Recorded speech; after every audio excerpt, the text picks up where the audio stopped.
नमस्कार दोस्तों, मैं हूं उषा, एक सीधी सादी गृहिणी हरियाणा से।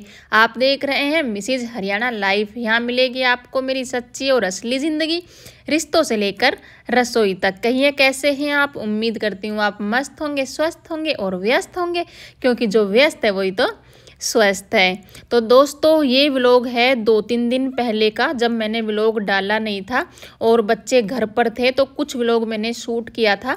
सुबह का मतलब नाश्ते का जो रूटीन होता है वो मैंने शूट किया था, लेकिन मैं क्लिप कोई भी डाल नहीं पाई थी। तो ये उस दिन मतलब 2-3 दिन पहले का व्लॉग है।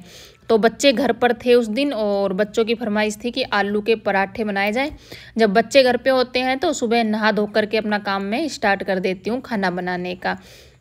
तो मैं नहा ली थी और पूजा पाठ अपना सभी काम कर लिया था। और फिर आलू वगैरह मैंने पहले ही उबलने के लिए रख दिए थे। तो आलू भी उबल गए थे और आलूओं को कर लिया है मैश।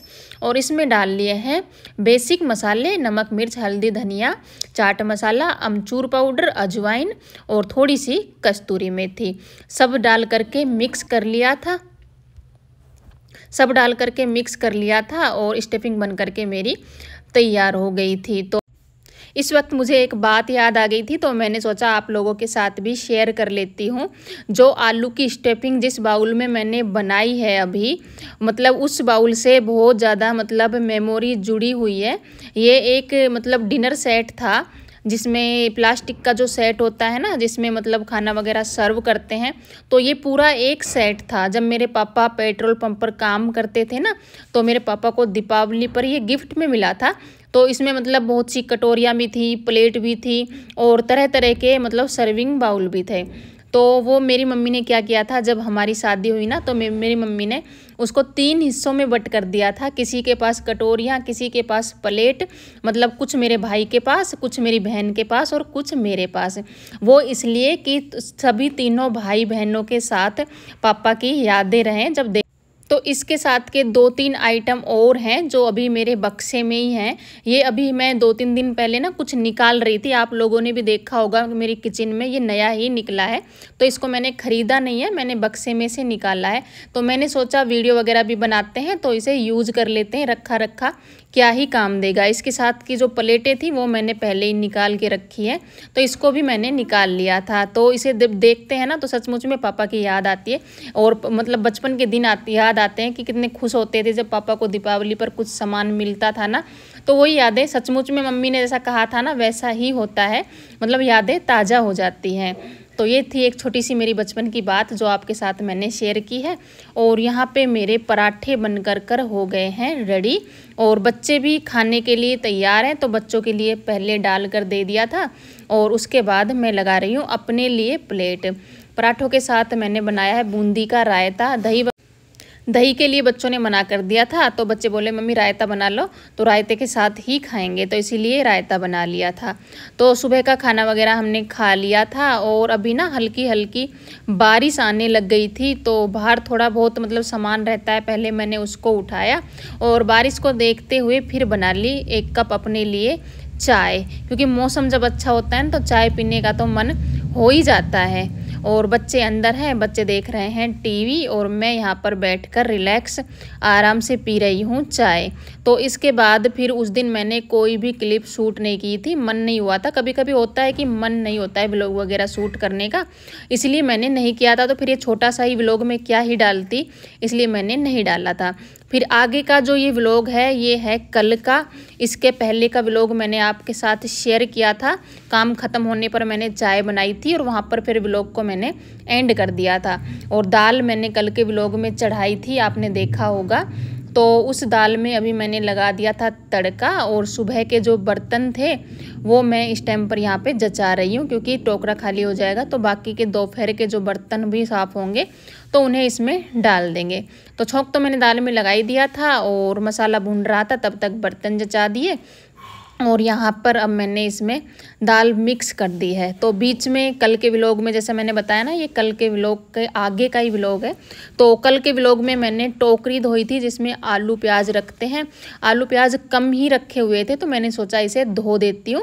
मैं साथ के साथ अपनी जैसे दीपावली की सफाई की जो तैयारियाँ हैं ना, वो भी थोड़ी थोड़ी करते जा रही हूँ, ताकि एकदम से ज़्यादा बोझ ना पड़े।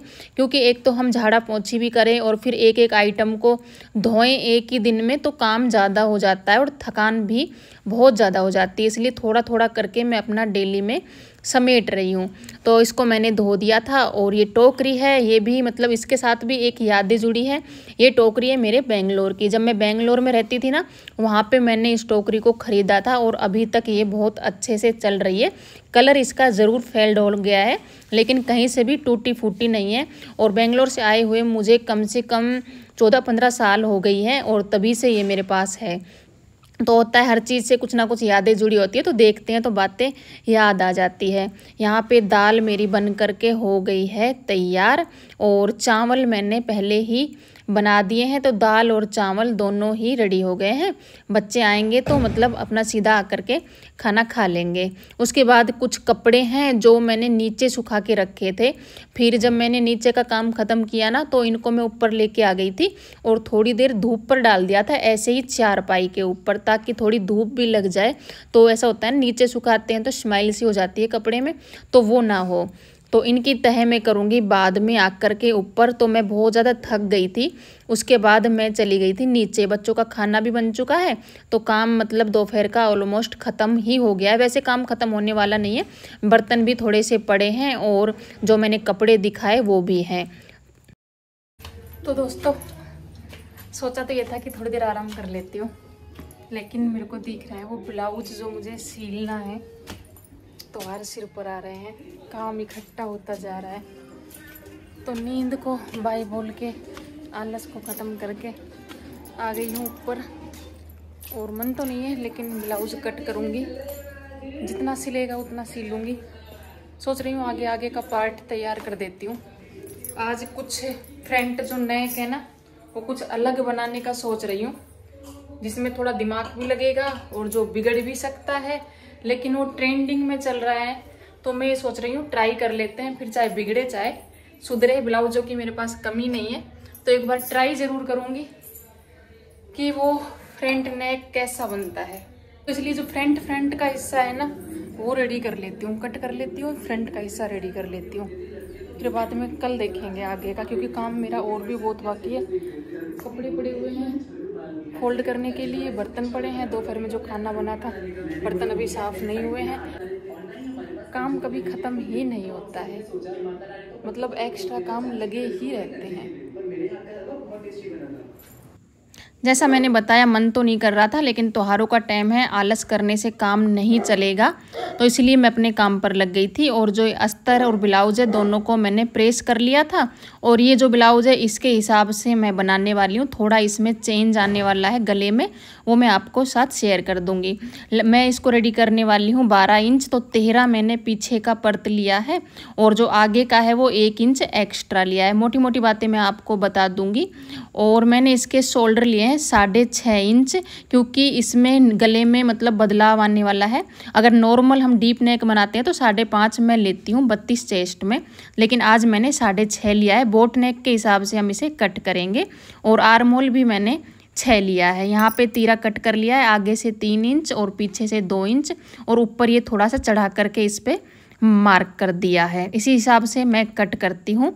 और इतना करने के बाद में मैंने अस्तर को कर लिया था कट, और जो एक कपड़ा होता है इस पर सभी को रख दिया था, और सभी जो है इनको मैं कट कर दूंगी। गला मैंने अभी कट नहीं किया है, वैसे भी मैं हमेशा गला अलग से ही तैयार करती हूँ। और आज थोड़ा मैं डिज़ाइन देने वाली हूँ, इस पर ट्रेंडिंग नेक बनाने वाली हूँ। ट्रेंडिंग में एक डिज़ाइन चल रहा है गले का, जो मैंने देखा तो मेरा भी मन हुआ। तो बिगड़ेगा या सुधरेगा उसका मतलब कुछ पता नहीं है, लेकिन मैं ट्राई ज़रूर करूँगी। ये गला है जिसकी मतलब चौड़ाई मैंने ली थी 2.5 इंच, लंबाई ली थी 6.5 इंच। ऊपर से छोड़ के यहाँ पे जैसे मैंने दिखा रही हूँ 3.5 पे एक मार्क किया था और पान का शेप दे दिया था।